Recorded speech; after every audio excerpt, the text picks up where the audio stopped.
Hello, I'm Dylan Spitler.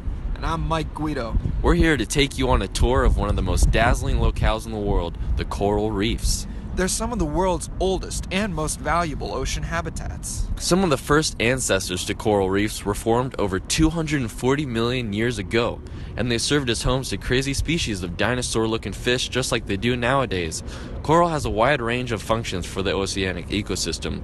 These complex systems are responsible for protecting coastlines from the many damaging effects of tropical storms and wave action. Coral is a main source for shelter and habitats among marine animals, as well as a source for nitrogen and essential nutrients. Oh, wowee.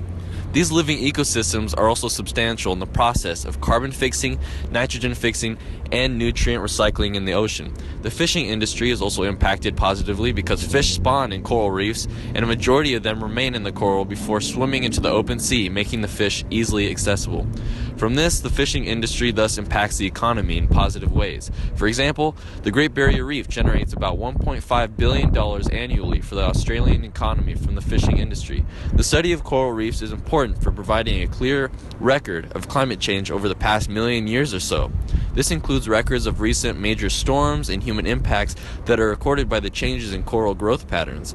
Coral reefs are important to humans because they provide food, protection of shorelines, jobs based on tourism, and even medicines. 1/4 of all ocean species depend on reefs for food and shelter. Gee whiz, coral reefs sure are cool.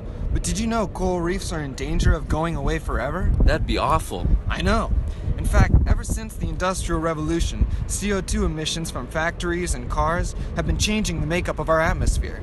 As we produce more and more CO2, we begin trapping more and more heat. What do you mean? I don't feel any hotter.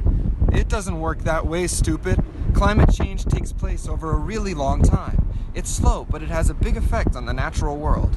Yeah, okay, you're losing me now. What does this have to do with coral?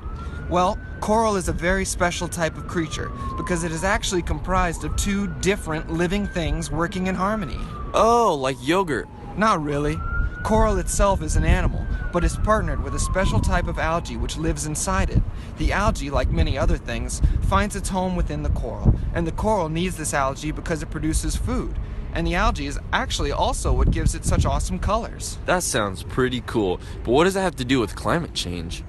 Well, when coral gets too hot, it gets stressed out and it evicts all the algae that's living inside of it.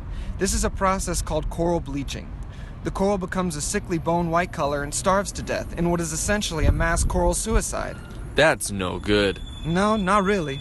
Coral bleaching has occurred exclusively in recent history and happens whenever there's a great mixing of waters of different climates, like during El Niños.